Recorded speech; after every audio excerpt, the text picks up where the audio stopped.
1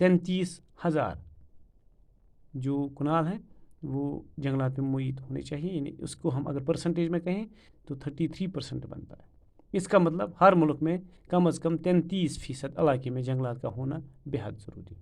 لیکن آج خود ہمارے ملک کی بات اگر کی جائے تو صورتحال یہ ہے کہ 11% سے بھی کم علاقے میں جنگلات ہیں.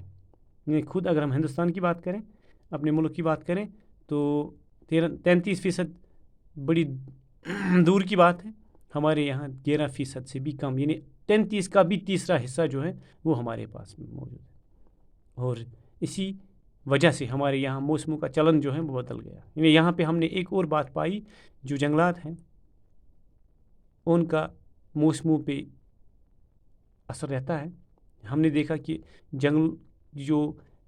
جنگلات کا ہونا چاہیے تھا 33%, وہ نہیں ہے, وہ بہت کم ہوا ہے. تو اس کا مطلب یہ ہے کہ یہ جب جنگلات کی تعداد کم ہو گئی ہے تو ہمارے موسم جو ہیں اس وجہ سے بگڑ کے رہ گئے, اور بارش کا نظام اس حد تک درہم برہم ہو گیا کہ کسی علاقے میں خشک سالی ہوتی ہے اور کہیں سیلاب کی تباہ کاریاں. یہ بالکل صحیح ہے. کہیں کہیں کیا ہوتا ہے, سیلاب آ جاتے ہیں, اور کئی علاقوں میں ایسا بھی ہوتا ہے کہ وہاں سال بھر مہینوں بھر بارش ہی نہیں ہوتی. یعنی یہ موسموں کا چلن جو ہے, ڈنگ جو ہے, بے ڈنگ ہو گیا.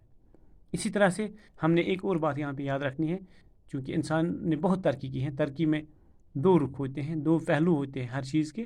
ترقی میں تعمیر اور تخریب دونوں پہلو ہوتے ہیں. اگر ہم تعمیر کی بات کریں, یعنی ہر چیز کے میرٹس اور ڈیمیرٹس ہوتے ہیں, اسی طرح ترقی میں بھی میرٹس اور ڈیمیرٹس ہیں. ترقی کے ایسے طریقہ کار بروئے کار لانے چاہیے جن سے تخریب کاری کا پہلو بڑی حد تک کم ہو جائے. یعنی اب ہم نے یہ کرنا ہے, ہمارے سائنسدان اس کوشش میں لگے ہوئے ہیں کہ ہم ایسی ترقی کریں جس سے ہم بروئے کار لائیں جن سے تخریب کا پہلو, یعنی کم سے کم ڈیمیرٹس ہو. جو ہم ڈیولپمنٹ کریں اس سے کم ہمارے ماحول پہ برا اثر پڑے. اگر ایک اور لفظ استعمال کیا جائے, اس کو سسٹینیبل ڈیولپمنٹ بھی کہا جائے. صنعتی انقلاب اور اس کے بعد ہونے والی سرگرمیوں سے ہمیں بے پناہ فائدہ حاصل ہوئی. صنعتی انقلاب کے بعد ہمیں بے پناہ فائدے حاصل ہوئے, لیکن ہماری روزمرہ زندگی آرام دہ ہوئی. اس کے ساتھ ساتھ ہمارا کیا ہوا, بے شمار نقصانات سے بھی دوچار ہونا پڑا.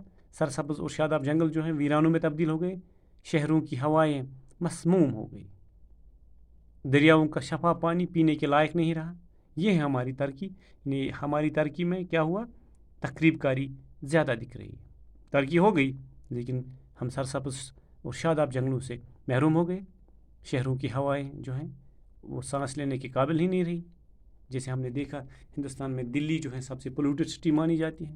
اسی طرح سے کچھ سال پہلے بیجنگ میں آکسیجن کا سلنڈر لیے ہوئے چلنا پڑتا تھا انسان کو. یعنی وہاں پہ اتنی آلودگی پھیلی ہوئی تھی تو وہاں پہ آکسیجن کا ملنا ناممکن ہو گیا تھا. دریاؤں کا پانی اب پینے کے لائق ہی نہیں رہا, ہماری اس ترقی کی وجہ سے, صنعتی انقلاب کی وجہ سے.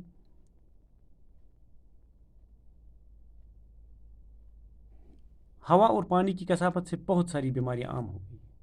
چنانچہ آج کل ہمارے سائنس دان اس ٹیکنالوجی کی تلاش کر رہے ہیں جس سے ماحول پہ کسی طرح کا برا اثر نہ پڑے اور جو ٹیکنالوجی ہمارے ماحول سے ہم آہنگ ہو. یعنی اب سائنسدان اس کوشش میں لگے ہیں کہ زیادہ سے زیادہ اگر ہم ترقی کریں لیکن کم سے کم ہمارے ماحول پہ برا اثر پڑے. ایسی ٹیکنالوجی کی تلاش میں ہیں ہمارے سائنسدان جو ہمارے ماحول سے ہم آہنگ ہو. وہ ٹیکنالوجی چاہیے. اس کے علاوہ اس بات کی بھی برابر کوشش کی جا رہی ہے کہ ماحول پہ جو مضر اثرات پہلے سے ہی پڑ چکے ہیں انہیں کسی طرح سے زائل کیا جا سکے. یعنی اب یہ بات بھی سائنسدانوں کے ذہن میں ہے جو پہلے سے ہماری ترقی کرنے سے ماحول پہ برے اثرات پڑ چکے ہیں, مضر اثرات پڑ چکے ہیں, انہیں کسی نہ کسی طرح سے زائل کیا جائے, کم کیا جائے. مثلاً یہ بات اب ہماری سمجھ میں آ گئی ہے کہ بڑے بڑے ڈیم بنانے سے ہزاروں ایکڑ زمین پر سے جنگلات صاف کیے جاتے ہیں اور پھر دریاؤں کے پانی میں گاد کی مقدار چونکہ بہت کم ہوتی ہے کیونکہ بہت زیادہ ہوتی ہے، جس سے آہستہ آہستہ یہ ڈیم بھر جاتے ہیں۔ میں آپ کو یوں سمجھاؤں، بڑے بڑے ڈیم بنائیں گے تو چونکہ ہم ان کا دریاؤں کا پانی جو اس کا رخ موڑ کے ان ڈیموں میں سٹور کرتے ہیں، لیکن اس میں بہت زیادہ گاد ہوتی ہے، اور وہ گاد سے کیا ہوتا ہے، دھیرے دھیرے نہیں بلکہ تیزی سے وہ بڑے بڑے ڈیم جو بھر جاتے ہیں، اور ہماری جو توقع ہوتی ہیں وہ ہم پوری نہیں کر سکتے ہیں، یعنی زیادہ دیر ہم اس کا فائدہ نہیں اٹھا سکتے ہیں۔ بہتر ہے ماہرین کی رائے میں اب یہ کہ چھوٹے چھوٹے ڈیم ہی بنانا مناسب اور ٹھیک ہے، کیونکہ یہ جگہ بھی کم گرتے ہیں، اور آس پاس کی جو ہمارے ریسورسز ہوں گی، جیسے جنگلات ہیں اور زمین جو ہے کم ہی گیری جائے گی، اس طرح سے فائدہ ہی ہے، نقصان نہیں ہے۔ تو یہاں تک میں نے اب آپ کو پڑھا ہے، انشاءاللہ کل اس کا چوتھا حصہ جب پڑھیں گے اس سے آگے جائیں گے، اور لیکن آپ سے گزارش ہے کہ آپ یہ ویڈیو دیکھ کر کتاب بھی پڑھو گے اور اس کا ایک صفحہ بھی لکھو گے۔ خدا حافظ۔